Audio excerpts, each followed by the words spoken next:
नमस्कार दोस्तों, मैं एक साल में चंद्रशेखर ओगले आपका अपने शेयर मार्केट यूट्यूब चैनल में स्वागत करता हूँ। हम देखेंगे निफ्टी और बैंक निफ्टी का वीकली एनालिसिस। पहले हम अलग अलग दोनों वीडियो बनाते थे, अभी इकट्ठा दोनों वीडियो बनाएंगे। अब सबसे पहले हम क्या देखेंगे, एफआईडीआई की बाइंग। एफआईडीआई की बाइंग अगर हम यहाँ देखते हैं तो कितना, आज 13 तारीख है, मतलब तकरीबन आधा महीना पूरा होने वाला है। तो इसमें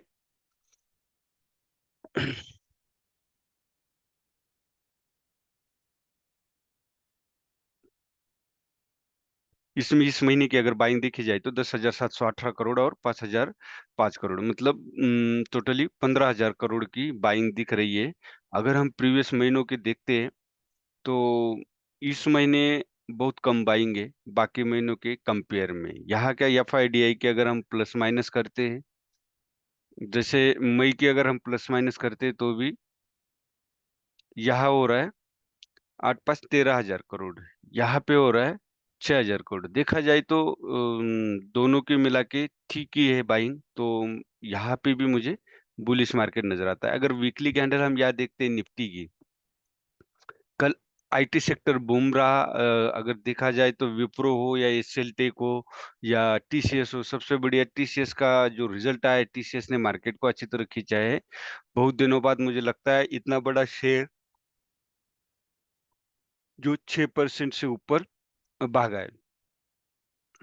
अब यहाँ अगर हम यह देखते हैं तो ये स्टार कैंडल बनी है। इसका मीनिंग क्या है, हम हमेशा बायर्स और सेलर्स के नजरिए से स्टॉक मार्केट को देखना है। तो इससे ये पता चलता है कि बायर्स और सेलर्स का फोर्स बराबर का है। तो 24,592, मतलब 24,600 ब्रेक करना बेहद जरूरी है, तभी हमें और एक बुलिश मूवमेंट मिलेगी। अब हम डेली कैंडल में यहाँ देख सकते हो 23,335 से किस तरह से एक बुलिश 3 वीक लगातार बुलिश मूवमेंट यहाँ पे मिली है।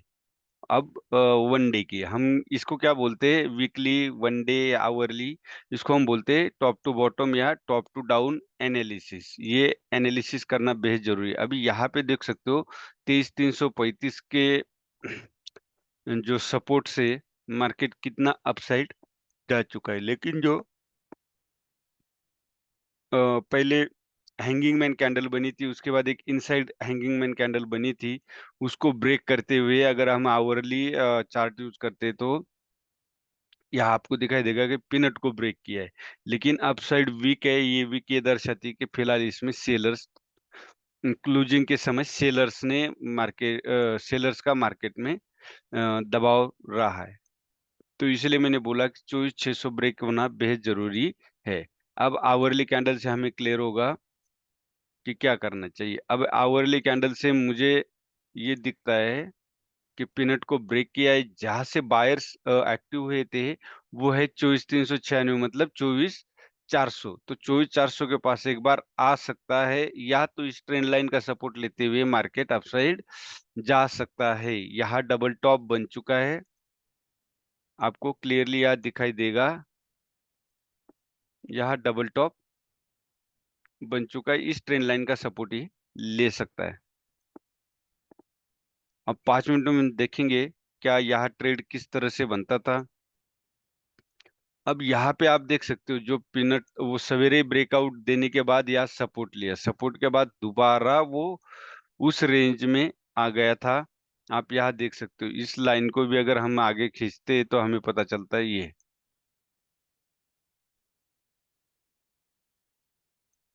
तो यहाँ से हमें मार्केट दोबारा यहाँ पे आया और इस लाइन का सपोर्ट लिया, जो कि ओपनिंग कैंडल थी, सॉरी क्लोज, फर्स्ट कैंडल जो ओपनिंग की कैंडल थी वो जो पे क्लोज हुई थी वहां का सपोर्ट लिया। तो यहाँ पे जो कब बना था, यहाँ पे हम एक एंट्री कर सकते थे। अब सेकंड यहाँ एम पैटर्न बना है। मेरे एक्सपीरियंस के मुताबिक यहाँ पे 24,400 का एक सपोर्ट लेना चाहिए। तो अगर आप ये ब्रेक होता है इस ट्रेंड लाइन, तो आप 24,400 के लिए जो भी 80 50 60 70 पॉइंट के लिए आप ट्रेड कर सकते हो, और यहाँ दोबारा आप बाइंग के लिए ट्राई कर सकते हो। तो ये हो गया 24,600 और 24,400, ये बहुत ही इंपॉर्टेंट लेवल है। और यहाँ पे आता है तो आप बाइंग साइड जा सकते हो, और ब्रेक करता है तो भी बाइंग साइड आप जा सकते हो। ये था निफ्टी का वीकली एनालिसिस। अब बैंक निफ्टी में पहली कैंडल जो है प्रीवियस वीक की, वो क्या है, जिसको हम बोल सकते हैं शूटिंग स्टार। शूटिंग स्टार का मतलब क्या है, इसमें सेलर्स है, लेकिन सेकंड कैंडल जो बनी है वो है बायर्स और सेलर्स का फोर्स इक्वल है, क्योंकि ये स्टार कैंडल है। तो अब ये स्टार कैंडल का है जो 52,800, ये ब्रेक होना बेहद जरूरी है। तो उसके बाद हम अब डेली का एनालिसिस करेंगे। डेली के एनालिसिस में हमें क्या नजर आता है, यहाँ पे अगर आप देखोगे तो एज लाइक एक बीच में हायर लोअर हायर हाई बना, उसको ब्रेक किया और मार्केट डाउन साइड आया। अब यहाँ का जो लोअर हाई है उसको ब्रेक किया, लेकिन उसके नीचे ये क्लोजिंग नहीं दिया, क्लोजिंग अप साइड ही दिया। ये जो लोअर हाई बना था 51,999, ये जो इम्पोर्टेंट लेवल थी 51,999, सॉरी 51,990, तो इसको ब्रेक तो किया था लेकिन अपसाइड क्लोजिंग दी है। तो देखते हैं अभी 51,750, ये एक इम्पोर्टेंट रोल प्ले करेगा, क्योंकि यहाँ से बायर्स एक्टिव हुए थे। तो यहाँ से भी मुझे लगता है बायर्स एक्टिव है। अभी वन डे कैंडल में क्या है, वन डे कैंडल का जो हाई है वो है 52,400। ये 52,400 ब्रेक होना बेहद जरूरी है। तो ये जो प्रीवियस वन डे का, तो अब जो कैंडल बनी है वन डे की, वो बनी है डोजे कैंडल। लेकिन ये जो कैंडल है, ये आपको नजर आ रही होगी, ये बाकी लाइन छोड़ दो, ये मैंने बनाई हुई है। ये जो कैंडल है ये है dragon fly doji. Dragon fly doji का मतलब क्या होता है, इसमें पूरे सेलर्स होते हैं, ये सेलर्स है, इसलिए 52,800 ब्रेक करना बेहद जरूरी है। तभी ये सेलर्स का जो फोर्स है वो कम हो जाएगा, या इसमें से सेलर्स बाहर फेंके जाएंगे। अब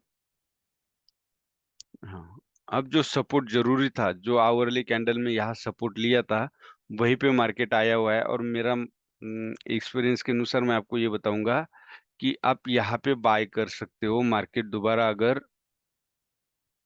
52,170 के आसपास आता है तो आप यहाँ पे बाय के लिए ट्राई कर सकते हो, क्योंकि सेकंड थिंग्स क्या है, ये जो ट्रेंड लाइन है इसको ब्रेक करने के बाद जो एक रिटेस्ट होना जरूरी था, वो रिटेस्ट भी ये है।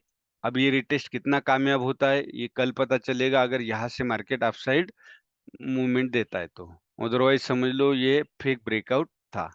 तो मेरा मानना है जब ये हाई ब्रेक होगा 52,352, 52,350, ये अगर कल ब्रेक होता है ओपनिंग में ही, तो आप यहाँ पे ट्रेड कर सकते हो। फिर सेकंड ट्रेड जो आपका इस ट्रेंड लाइन तक का आपका टारगेट होगा। उसके बाद ये ट्रेंड लाइन अगर ब्रेक करता है, अब ये सेकंड टच है, सॉरी थर्ड टच है, तो ये ट्रेंड लाइन अगर ब्रेक करता है तो आपको एक मूवमेंट अच्छी सी मिलेगी, वो यहाँ तक मिल सकती है 52,576, फिर उसके बाद 52,800। तो याद रखे 52,400 के ऊपर आपने 52,350 के ऊपर बाय करना है, या तो फिर 52,170 के आसपास बाइंग के लिए वेट करना है। ये बहुत ही इम्पोर्टेंट रोल है। यही था वीकली और निफ्टी और बैंक निफ्टी का वीकली एनालिसिस। इसी तरह से ट्रेडिंग की जाती है, ज्यादा ट्रेडिंग ना करें। एक या दो ट्रेड से ज्यादा करना ही नहीं, अदरवाइज वो आदत लग जाती है और फिर आपका लॉस, भले आपको प्रॉफिट दिख रहा हो, लेकिन टैक्स और ब्रोकरेज इतना डिडक्ट होता है कि आपको at the end of month loss ही नजर आएगा। वीडियो अच्छा लगे तो लाइक शेयर और सब्सक्राइब जरूर कीजिए। धन्यवाद। जय हिंद, जय भारत।